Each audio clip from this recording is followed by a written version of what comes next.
Сәлем менің ютубтағы достарым. Бүгінде сіздермен қауышып жатқаныма өте қуаныштымын. Бүгінгі менің видеомда айтылатын әңгіме, яғни көп ата-аналар сұрақ қояды. Мен баламды қалай тәрбиелесем болады, не істесем болады? Кейбір кезде кейбір ата-аналар сізге баламды апарайын деп едім дейді. Сол кезде мен айтам, оны әу баста біздің қазақ айтып қойған, балаңды тәрбиелеме дейді, өзіңді өзің тәрбиеле дейді. Яғни балаң саған қарап өседі дейді. Міне көрдіңіз бе? Сіздің үйде балаңызда проблема болды ма? Ол сіздің балаңыздың проблемасы емес, ол сіздің өзіңіздің проблемаңыз.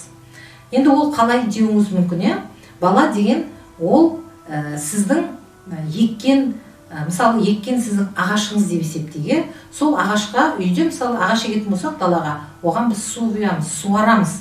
Ал сіздің балаңызға ағаш, яғни сіздің балаңызға да су құйылу керек. Ол судың орнын біздің не басады адам тәрбиесінде, яғни біздің мейір махаббатымыз баланы өсіреді. Көп жағдайда балалар агрессивный деп айтады ата-аналар. Бала неге агрессивный? Себебі бала сізден внимание ала алмайды, сізден жылулық ала алмайды. Қазір біздің тірлікте бәріміз жұмыс істейміз, басқада осы күндері қазақтың тойы көп, мерекесі көп, бітпейтін бір жиындар көп. Солардың барлығында да ата-аналар жүреді. Ал сол сіз үйде жоқ болған кезде балаңыз сізді сағынады, сізбен сөйлескісі келеді, сізбен ойнағысы келеді. Ал сіз өкінішке орай ойыңыз басқа жақта, ертеңгі саудаңызды ойлап отырасыз, немесе ертеңгі жұмысыңызды ойлап отырасыз. Көрдіңіз бе? Былайша айтқанда, көп ата-ана қазір мысалы баласына киім алып береді, күшті бір жерлерге ойнатуға апарады. Айтады, осыларға не жетпейді, мен бәрін де істеп жатырмын дейді. Оған сіздің алып берген материалдық дүниеңіз қажет емес. Сіздің балаңызға, сіздің көңіліңіздің түпкірінде оған деген жылулығыңыз керек.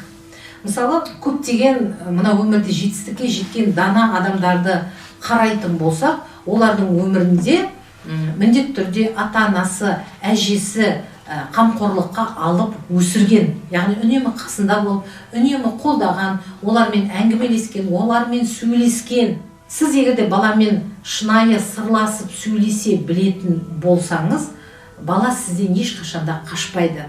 Подсознательно дейді ғой, мысалы, подсознательно бала сіздің ойыңыздың басқа жақта екенін сезеді. Соны сезген сайын ол агрессивный болады. Сондықтан да балаға сіздің мейір махаббатыңыз керек. Жалпы ата-ананың мейір махаббатына қанып өскен бала өмірде өзінің орнын тез табады.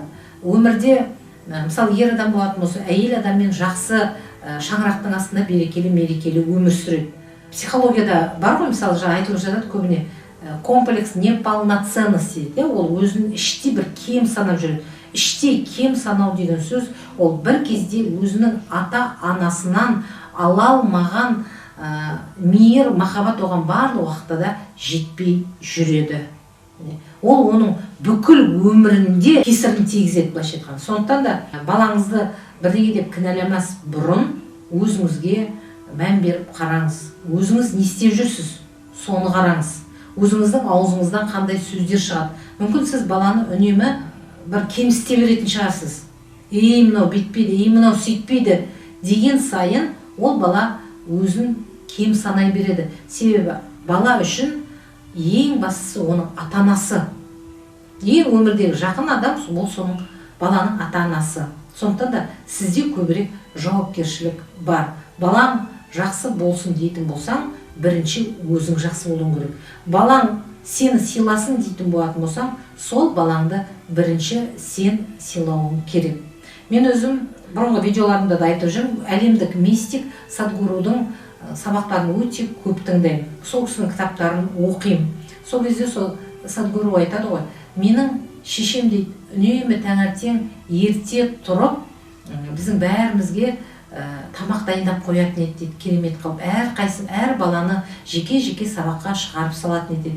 Кешке үйге келген кезде анамыз бізді күтіп алатын еді дейді. Менің анам өмір бойы жұмыс жасаған жоқ, бірақ менің анамның кереметтей оқу оқымаса да мен анамның даналығына басымды ием дейтін еді мысалы деген. Мысалы сол айтқандай балаңыз сабақтан келсе, басқа жақтан келсе, сіз есікті ашып күліп қабыл алғаныңыздың өзі балаға үлкен ол үлкен жетістік ішкі.